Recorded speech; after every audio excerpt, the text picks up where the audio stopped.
어제 새벽 예배 때 불러주셔서 말씀을 나눴는데 오늘 이렇게 주일 아침에 또 함께해서 너무 감사드리고 또 감사드립니다.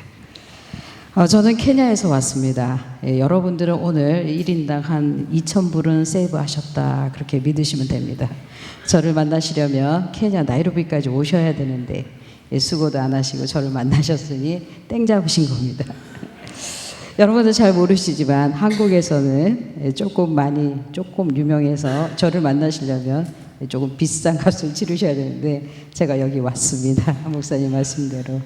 사도 바울이 이렇게 말합니다. 인생을 살아가는 동안 너의 마음에 이 한 가지만 좀 품으면 좋겠다. 근데 그 마음이라는 것은 바로 예수 그리스도의 마음이다. 저는 아프리카에 갈 때에는 이 마음이 없었습니다. 네, 천만다행으로 그 14년의 생활을 잘 마치고 나니까 제 마음에 이 마음이 품어져 있고 그 마음을 들고 여기 뉴욕으로 왔습니다. 그래서 여러분 앞에 서 있는 이 조그만 사람은 예수님의 마음으로 그 인생이 사라져 왔고 앞으로도 그렇게 살길 바라는 그리스도인입니다. 저는 지금 현재 케냐 주재 한인 선교사 소속 케냐 선교사입니다. 또 한국의 미랄복지재단의 아프리카 권역 본부장입니다. 저는 여기 미국에서 사회복지학 학사 석사를 공부한 사람이기 때문에 사회복지사로서도 일을 하고 있습니다. 한국에서는 134cm 몸무게 아닙니다. 키가 작은 거인으로 알려져 있습니다. 아니 그 조그만 사람이 어떻게 그렇게 큰 일을 했지? 그래서 깜짝 놀라서 대한민국 국민들이 지어준 저의 별명입니다. 저는 책을 쓰기도 했습니다. 여기 미국에서 공부를 다 마치고 한국으로 갔더니 책을 이렇게 한 권, 두 권 쓰기 시작해서 현재 모두 4권의 책이 한국에서 출간되어 있습니다. 너무 감사한 것은 잘 팔리고 있다. 그리고 저는 이렇게 대학교나 기업, 교회에 가서 강연을 하고 있습니다. 모티베이셔널 스피커 아니면 대중 강연가라고도 말을 합니다. 저는 제가 살아온 그 인생 이야기를 공공재산으로 믿고 알고 있습니다. 나의 것이 아니라 하나님이 만들어낸 인생이기 때문입니다. 생각해 봅시다. 저와 여러분이 한 1000피스짜리 퍼즐을 맞춘다고 생각해 보면 아마 저와 여러분은 그거 짝 찾아내느라고 시간을 다 허비하고 말 겁니다. 그런데 저는 하나님께서 저희의 인생 퍼즐 조각을 기가 막히게 맞춰주셨습니다. 제가 예수님을 처음 만난 것은 15살 때입니다. 그때 저는 중학교에 가 있지 않았습니다. 가정 형편상 중학교에 가지 못하고 직업학교에 훈련생으로 기술을 배우고 있을 때였습니다. 저는 그 직업학교 들어갈 때에 저한테 종교가 뭐냐고 이렇게 설문지를 주더라고요. 그래서 나는 누구를 믿고 살지? 곰곰 생각했어요. 이 세상에 정말 믿을 게 아무도 없었어요. 그래? 그러면 할 수 없지. 나는 나밖에 믿을 게 없어. 그래서 종교란에다 제가 이렇게 썼습니다. 자신교.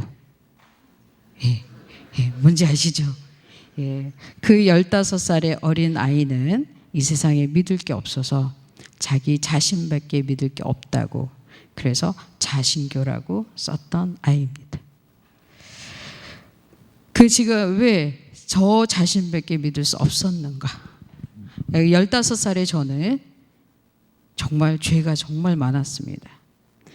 저희 어머니가 이 세상의 친구들이 주변 사람들이 저한테 붙여준 저의 죄는 이랬습니다. 저희 어머니가 이렇게 저주하면서 그 어린 저를 키웠습니다. 이놈의 기집애 잘못 태어났어. 쓸데없이 태어났어. 나가 죽어버려. 그게 15살 때까지 제가 들었던 어머니의 저의 저주였습니다. 그래서 저희 어머니의 표현을 빌자면 저는 쓸데없이 쓸데없이 잘못 태어난 죄가 매우 컸습니다. 그리고 어머니가 이렇게 말해요. 이놈의 기집애로 태어나서 너가 나를 이렇게 고생을 시켜. 그래서 저는 여자로 태어난 죄가 컸습니다. 제가 태어난 지 3일 지났을 때 친척분들이 축하한다고 선물 꾸러미를 사왔는데 저희 친할아버지께서 여자애가 태어났다고 기분이 나쁘셔서 막 친척분들을 야단을 치신 거예요. 그러니까 이제 겨우 24, 5된 저희 젊은 아버지가 술을 드시고 화가 나서 그 태어난 지 3일째 된 저를 갖다 집어 던졌습니다. 그래서 저희 척추가 이렇게 잘못 자리 잡게 됐습니다. 저희 어머니는 너가 병신이 된지 너가 장애인이 된지 이건 너 잘못이야. 너 죄야. 저는 어린 시절 내내 그걸 저주를 들었습니다. 7살 때 저희 어머니가 사고로 머리를 다쳤습니다. 그리고 우울증이 왔고 정신 이상이 왔습니다. 어머니는 더 저를 저주했습니다. 이놈의 기집애 너 때문이야. 너가 나를 아프게 했어. 그래서 어머니를 아프게 한 죄. 제 밑에 동생 4명이 더 태어났습니다. 그래서 저는 어떻게 하든지 난 잘못하지 않았어 라고 식구들한테 보여주고 싶어서 정말 밥하고 빨래하고 청소하고 학교 갔다 오고 막 동생들 이렇게 치닥거리 하면서 초등학교를 보냈습니다. 그래도 어머니는 그냥 제가 다 미웠습니다. 그냥 눈앞에서 없어졌으면 좋겠어요. 제가 초등학교 졸업하고 한 달 딱 지났을 때 79년 3월이었습니다. 눈 막 추울 때 저희 아버지께서도 그 세월을 감당하기 어려웠습니다. 술 드시고 엄마하고 싸우고 저희 어머니는 정신이 오락가락하고 맏딸은 장애인이고 아기들은 아직 어리고 서울에서 그렇게 영세민으로 가난하게 5, 6년을 사신 저희 아버지가 도저히 인생을 살지 못하겠다. 너무 힘들다. 그래서 저희 오남매와 저희 어머니를 뒤로 두고 스스로 이렇게 목을 매서 자살해서 돌아가셨습니다. 그렇게 되니까 저희 어머니는 이놈의 기집애 너가 아버지까지 죽게 했어. 사실 저희 아버지가 그렇게 자살하시는 그 밤 저는 아무것도 할 수 없었습니다. 제가 눈을 뜨고 아침에 일어나니 아버지께서 이렇게 돌아가 계셨습니다. 어머니는 어디 가고 안 계셨고. 그리고 저희 어머니는 이제 그 집안의 모든 불행이 제가 태어났기 때문이고 제가 장애인이 됐기 때문이고 제가 같이 있기 때문이라고 믿어서 저를 틈틈이 죽이려고 하셨습니다. 아버지 돌아가시고 한 6개월쯤 지났을 때 어느 날 저희 어머니가 막 식칼을 들고 와서 이놈의 기집애 내가 너를 죽여버릴 거야. 근데 저희 어머니가 저쪽 바깥에서 막 뭐 찾아갖고 들고 오시는데 식칼인 거예요.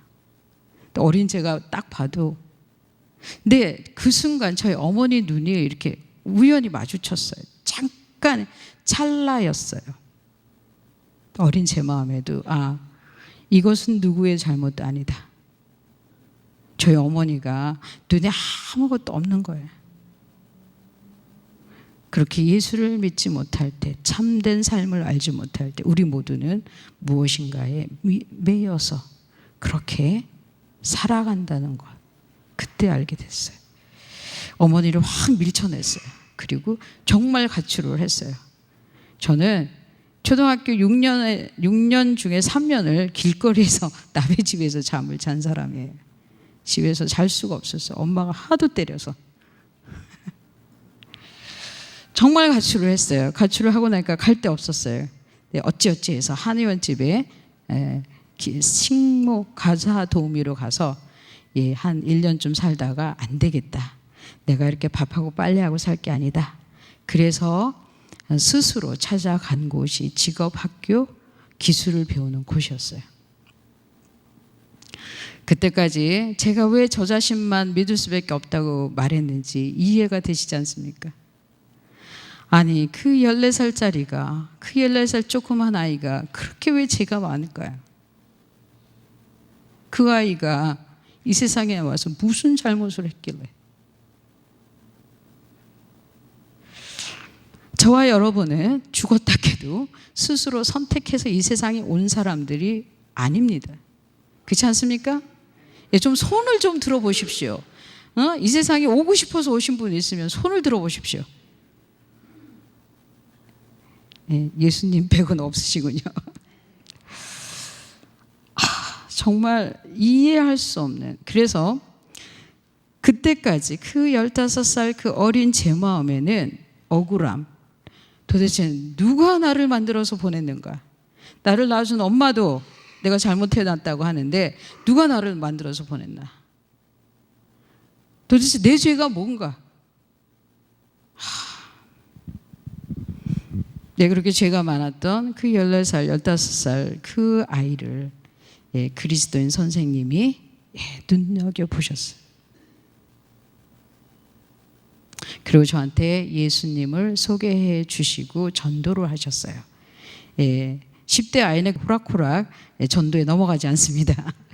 네, 그렇게 선생님하고 한 3, 4개월을 실갱이 하던 어느 날 저희가 이제 선생님이 교회 안 가도 돼. 그래요 선생님, 오케이. 그래서 어느 날 이제 왜 또 가지 말라 그러지? 막 가라 그러다가 그러고 있는데 어느 날 저의 친구가 와서 옆에서 이 한마디를 해줬습니다. 아마 제가 지금 여러분 앞에 이렇게 선교사로 서 있고 제가 하나님의 예수님의 마음을 품은 사람입니다 라고 이렇게 고백할 수 있게 된까지는 그 한마디였기 때문입니다. 나를 낳아준 엄마와 가족과 친구들 이 세상에서 거절당하고 혼자 어떻게 이 세상을 살아보겠다고 애를 쓰는 그 작은 아이를 예수님이 만나주셨습니다. 그 친구가 찾아와서 이렇게 말합니다. 선생님이 너 때문에 마음이 아프시대. 왜? 내가 뭘 또 잘못했는데? 그랬더니 아니야 혜영아, 너가 잘못한 건 아니고 선생님이 너가 교회를 안 간다고 하니까 마음이 아프시대. 혜영이가 이 세상을 살아가려면 예수 그리스도를 친구 삼아서 살아가야 할 터인데 혜영이가 교회를 안 간다고 해서 선생님이 정말 마음이 아프대. 가서 좀 이 말 좀 전해줘. 그래서 어린 제가 그 말을 이렇게 듣는데 어린 제 마음이 이렇게 그냥 그 억울함과 원망과 이해할 수 없는 그런 많은 것들 사이에서 정말 이렇게 틈이 벌어지기 시작했습니다. 선생님이 왜 나 때문에 마음이 아프지? 선생님 나하고 상관도 없는데. 저는 어른이 저의 인생을 걱정해 주는 말을 처음 들은 날입니다. 그래서 그 선생님의 마음이 너무 고마워서 이 험한 세상을 제가 혼자서 어떻게 살아보려고 애쓰던 그 어린 제가 마음을 이렇게 열었습니다. 그래, 저 선생님 마음이 너무 고마우니까 다음 주부터 교회를 갈 거야. 정말 그 다음 주부터 교회를 찾아갔습니다. 그 세월이 여기까지 왔습니다. 저는 예수님을 믿으면서 제 마음 가운데 그 억울함과 원망과 아픔과 이런 것들을 하나씩 이렇게 빼내기 시작했습니다. 그리고 그 마음에 참 감사하다, 고맙다, 하나님 정말 고맙습니다 이렇게 했는데 저는 그게 맞는다고 생각을 했는데 10년이 지나고 나니까 제 마음에는 그 낮아지시고 겸손하시고 타인을 위해서 목숨을 내놓는 그분의 그 사랑이 아니라 어떻게 하면 내가 좀 더 이 사회에서 잘 나가고 성공하고 괜찮은 사람이 될까 연구하고 고민하는 한 청년이 되어 있었습니다. 그때 저는 기술을 배웠는데요. 기술 배운 지 3년 만에 그 전국 장애인 기능 경기대회에 출전할 수 있었고 금메달을 땄습니다. 그 이듬해 전국대회 또 세계 기능 경기대회 가서 금메달을 연차적으로 받고 만 19살 때 철탑 산업훈장도 받았습니다. 그리고 그 기간 동안에 검정고시로 중고등학교 과정도 마쳤습니다. 그러니까 하나님이 저를 일본으로 보내줬습니다. 그래서 일본 가서 편물 사범 과정도 마쳤습니다. 점점 이제 저는 성공해 가고 있었습니다. 그래서 저는 더 성공하고 싶어서 대학교 가고 싶었는데 대학 입시에 떨어졌습니다. 하나님이, 저는 그때를 돌아보면 하나님이 저를 그때 붙잡고 이렇게 뭔가를 향해서 열심히 달려가는 저를 붙잡고 뒷덜미를 잡아가지고 바닥에 패대기를 쳐가지고 눕혀놓은 때라고 생각합니다. 89년도 12월 대학 입시 2번 실패하고 쓰러져 있을 때 하나님께서 저를 찾아오셨습니다. 저는 예수님을 믿고 하나님의 사람이 되어간다고 생각했고 예수님의 친구가 되어간다고 생각을 했는데 그렇지 않았습니다. 저는 이 세상과 친구 되려고 애썼고 이 세상에서 좀 더 나아지고 싶었고 성공해보고 싶었고 이 세상의 것을 좀 더 가져보고 싶었습니다. 이 작은 키로 하나님이 찾아오셔서 특별히 말씀을 통해서 찾아오셨는데 시편 119편 말씀입니다. 청년이 무엇으로 그의 행실을 깨끗게 하리까 주의 말씀을 따라서 삼가할 것이다. 저는 그때까지 주 하나님의 말씀으로 성경대로 기도하는 대로 산다고 생각했는데 저는 제 뜻대로 성공하려고 제 뜻대로 인생을 어떻게 살아보려고 애쓰는 사람이 되어 있었습니다. 혹시 여러분들께서도 그렇게 애쓰다가 하나님 앞에서 패대기 쳐가지고 여기 앉아 계신 건 아니겠습니까? 네. 하나님이 저한테 이렇게 말씀하셨습니다. 혜영아, 이 세상 사람들이 가는 그 길을 너까지 갈 거 없다. 너는 내가 시키는 일을 하면 어떻겠니? 하나님 왜 그러세요? 저 이제 좀 살만해요. 그냥 저 제약 보내주세요. 저기 저 바깥에 건강하고 똑똑하고 대학 나오고 훌륭한 사람들, 괜찮은 사람들 많으니까 그 사람들 데려다 쓰세요. 저는 제가 하고 싶은 일 하면서 살래요. 그것이 24살 된 예수님을 10년 믿은 청년의 대답이었습니다.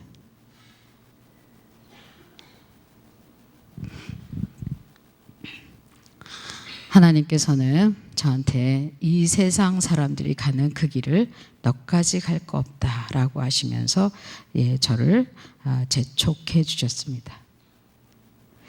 그 말씀 끝에 떠오른 것이 아프리카에 있는 조그만 나라 보츠와나에 한국인 선교사들이 가서 직업 학교를 세웠는데 교사가 필요하다는 광고였습니다.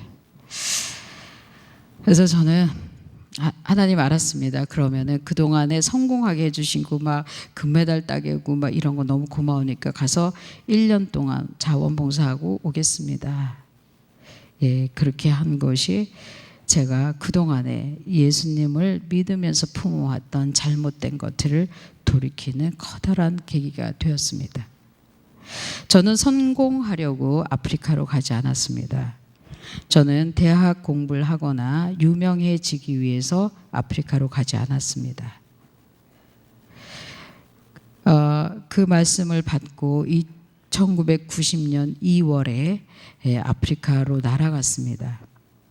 그때 날아갈 때 심정이라는 것은 내가 이렇게 성공하다가 오늘 딱 죽어서 하나님을 만나면 뵐 면목이 없겠구나. 그런데 하나님이 나를 아프리카로 가게 하시니 순종해서 글로 간다면 내가 3일 만에 혹은 한 달 만에 먹을 것이 없어서 벌레 물려서 죽더라도 하나님을 만난다면 내가 덜 미안하겠구나. 하나님 저 시키는 대로 아프리카 갔어요. 그리고 여기서 일하다가 죽어서 하나님 앞에 왔어요. 그러면 최소한 제 쪽에서는 당당하겠더라고요. 즉 저는 죽기 위해서 아프리카로 갔습니다. 이 한국 사회에서 경쟁하고 이겨보려고 애쓰고 더 많이 가져보고 더 인정받아보려고 애쓰던 그런 것들을 다 그냥 한순간에 놓아버렸습니다. 그리고 아프리카로 갔습니다. 그 세월이 어제 새벽 기도에 말씀드린 대로 14년이 걸렸습니다.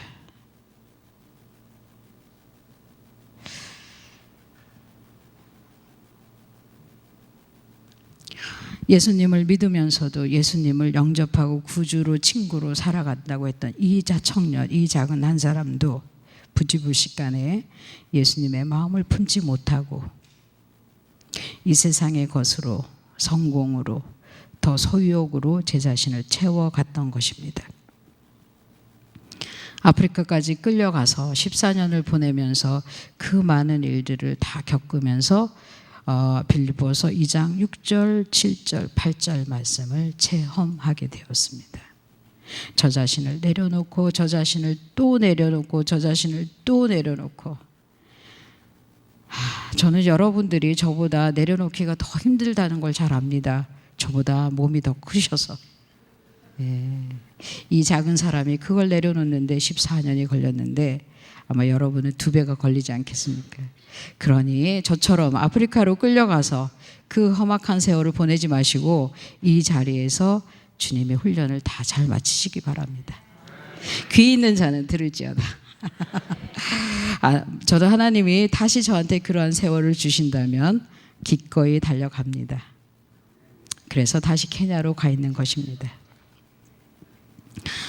그렇게 이 세상에 대해서 잘못 태어났고 죄가 많았던 한 아이가 예수님을 믿어서 예수님의 사람으로 살아가는 중에 세상의 성공을 따르던 청년이 되어 있었던 저를, 얘야 이 세상의 성공이 그 마음에 예수님의 마음에 찰 자리가 없는 거예요.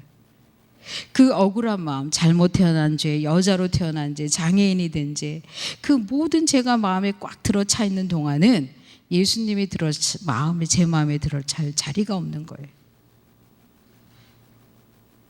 그래서 예수님을 믿으면서 억울한 거, 원망되고 잘못 태어난 거, 세상에 성경을 보니까 그렇게 어린 시절 궁금해했던 거, 그것 도대체 누가 나를 만들어 보냈는가? 나를 낳아준 엄마도 나를 막 잘못 태어났다고 하는데 성경에 있었습니다. 여러분 창세기 1장 1절을 읽으셨죠? 창세기 정도는 읽으셨죠?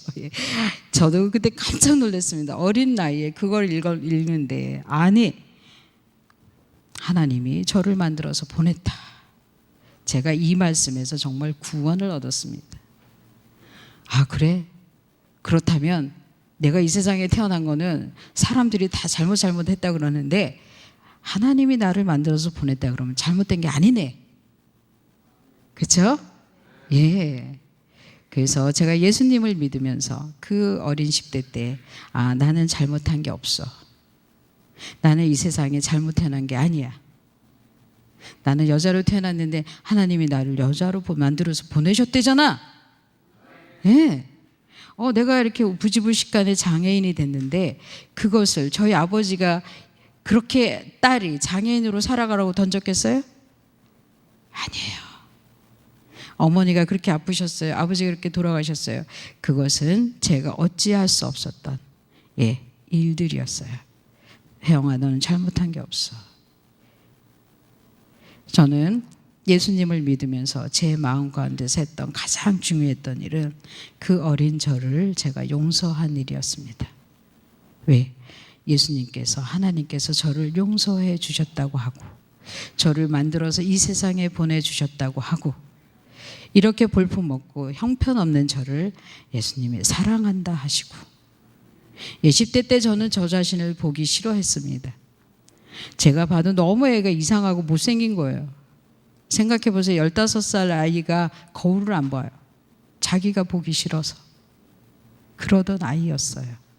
그러던 아이가 예수님을 믿고 말씀을 듣고 교회를 다니고 제가 좋아지기 시작했고 저의 지난 과거들을 용서하기 시작했고 혜영아 그것은 너 잘못이 아니야. 그렇게 저 마음을 예수의 마음으로 바꾸어 갔습니다.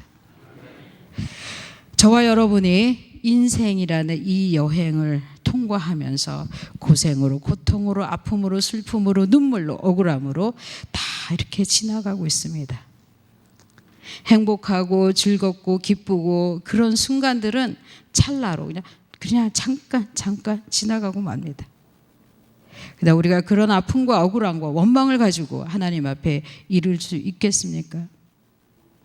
저는 이랬으면 좋겠습니다. 저와 여러분이 사람으로 태어나서 그 인생길을 막 겨우겨우 막 달려가서 어찌어찌해서 겨우 한 목숨을 어찌어찌 해가지고 하나님 앞에 도달했는데 이것저것 다 띄어내고 정말 어찌어찌해서 막 이것저것 다 띄어내고 하나님 아버지 내가 이거 겨우 하나 가지고 왔습니다. 내가 이거 겨우 하나 들고 왔습니다.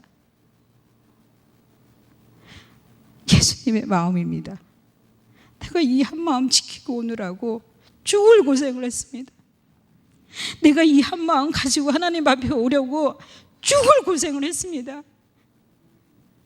그러니 나를 받아주십시오. 그렇게 고백할 수 있는 저와 여러분이 됐으면 좋겠습니다. 기도하겠습니다.